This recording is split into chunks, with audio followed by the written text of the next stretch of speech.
saja anak muda. Kita adalah angkatan gagap yang diperanakan angkatan takabur. Kita kurang pendidikan resmi di dalam hal keadilan, karena kita tidak diajarkan berpolitik dan tidak diajarkan dasar ilmu hukum. Kita memandang kabur pribadi orang karena tidak diajarkan kebatinan dan ilmu jiwa. Kita tidak mengerti uraian pikiran lurus karena tidak diajarkan filsafat atau logika. Apakah kita tidak dimaksud untuk mengerti itu semua? Apakah kita hanya dipersiapkan untuk jadi alat saja? Inilah gambaran rata-rata pemuda tamatan SMA pemuda menjelang dewasa. Dasar pendidikan kita adalah kepatuhan, bukan pertukaran pikiran. Ilmu sekolah adalah ilmu hafalan dan bukan ilmu latihan menguraikan.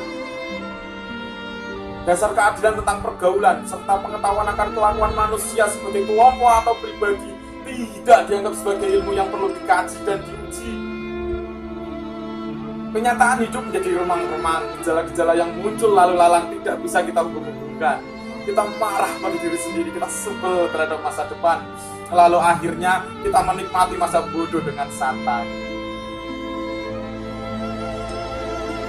Di dalam kegagapan kita hanya bisa membeli dan memakai tanpa bisa mencinta. Kita tidak bisa memimpin tetapi hanya bisa berkuasa persis seperti bapak-bapak kita. Pendidikan di negeri ini berkiblat ke barat. Di sana anak-anak memang dipersiapkan untuk menjadi alat industri dan industri mereka berjalan tanpa henti. Tapi kita dipersiapkan untuk menjadi alat apa?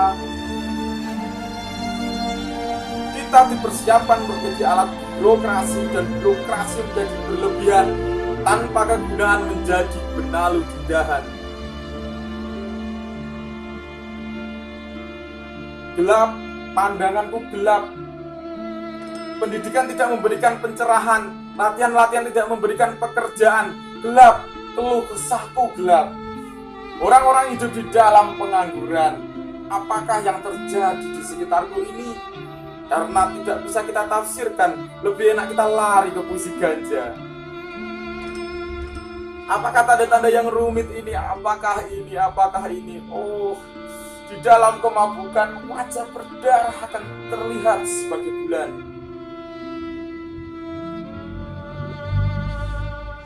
Bagaimana?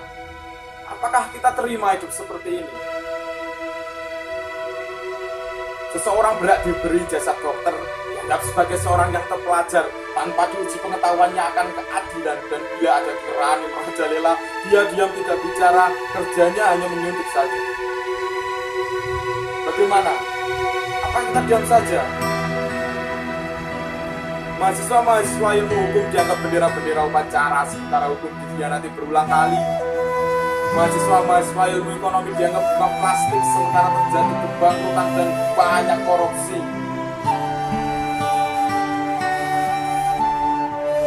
Kita berada di pusaran tata warna yang ajaib dan tak terbaca. Kita berada di dalam penjara kabut yang memabukkan. Tangan kita menggapai mencari pegangan, dan bila lumpuh kita memukul dan mencakar ke arah udara. Kita adalah angkatan gagap yang diperanakan angkatan kurang ajar. Gaya hidup diganti dengan nafsu, pencerahan diganti dengan pembatasan, dan kita adalah angkatan yang berbahaya. Matur suwun karya W.S. Rendro.